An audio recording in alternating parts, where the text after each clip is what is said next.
that the mother of Jesus, Mary, is the same as Maryam, the sister of Moses and Aaron from 1400 years earlier. That Mary gave birth to Jesus under a palm tree, while the Gospels are totally ignorant of such an event. That Jesus did not die on the cross, thus denying his resurrection and thereby, with a single sentence, completely destroying the very foundation of Christianity. That Abraham, Jacob, Ishmael, Isaac, Moses, the Israelites, Jesus, Mary, and the apostles, all of whom incidentally are Hebrews, Israelites, or Jews, were all Muslims, meaning believers in the one and only God, yet the followers of Muhammad have falsely arrogated this title only to themselves so that they can discriminate, humiliate, and subjugate the people of the book. That the Quran states that the Jews, who have been and are the most ardent monotheists, allegedly believe that the Uzair is the son of God, thus making them kafara and unbelievers, when it is impossible for anyone to substantiate such an obscene lie. That the Quran was a book revealed to Muhammad when all the records of Muhammadan Islam prove this is to be a falsehood, since the Quran was compiled into book form only after Muhammad was dead. That Muhammadan Islam is a religion, when in fact it is the cult of Muhammad, since his followers must emulate his sunnah. That Muhammadan Muslims have various beliefs and traditions, when in reality they are entirely based upon perverted, contorted, and twisted historical and religious events, as shown in our series. That jihad is a spiritual struggle, when all the verses of the Quran and Hadith clearly depict it otherwise. The ultimate goal of all male followers of Muhammad is to die fighting all unbelievers, fi sabilillah, that is, for the sake of Allah. It is actually considered the sixth pillar of Muhammadan Islam. And in the ultimate of circular logic of Muhammadan Islam, it is Allah in his infinite wisdom and compassion who has predestined certain believers to righteously massacre and slaughter all unbelievers, whom Allah also predestined as such in the first place. Ladies and gentlemen, it is common knowledge that the Almighty, by whatever name we may give him, must be all-knowing, that is, omniscient, as well as infallible, merciful, and compassionate.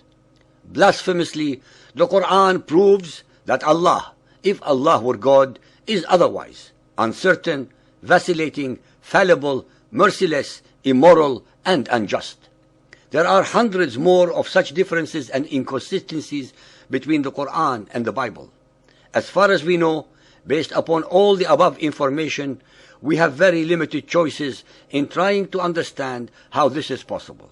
How the divine, who allegedly revealed the Quran, can be so wrong and so full of hate.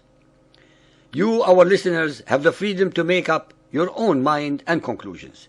We, nonetheless, would like to share our own conclusions with you. In our opinion, we believe that the answer is very simple.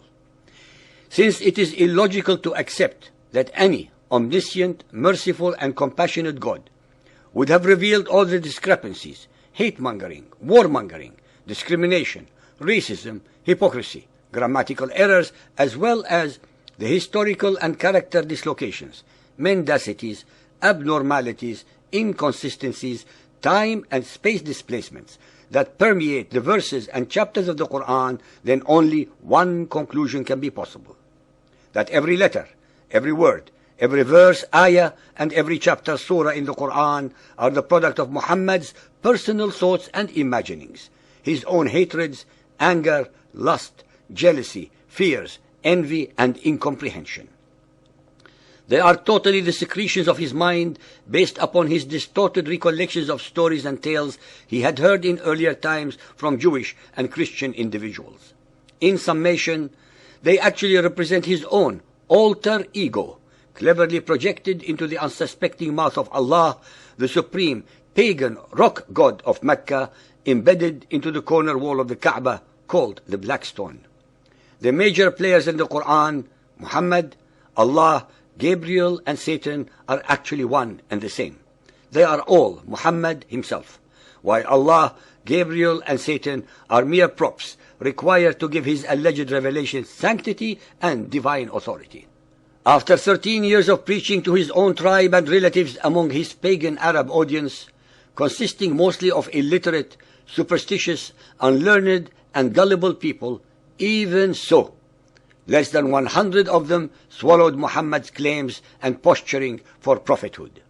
Muhammad was not able to convince even most of his own kith and kin of his claims as the messenger of Allah, let alone the more educated, Judaized, and Christianized Arabians who knew that every ethical, judicial, and moral precept, concept, thought, or idea in the Quran had been plagiarized, plundered, pirated, and or perverted from their Bible and scriptures. In the end, he had to use terror, bribery, and slaughter to bring them all under his control and force them to submit to him. There is, in the final analysis, absolutely nothing divine about the Quran.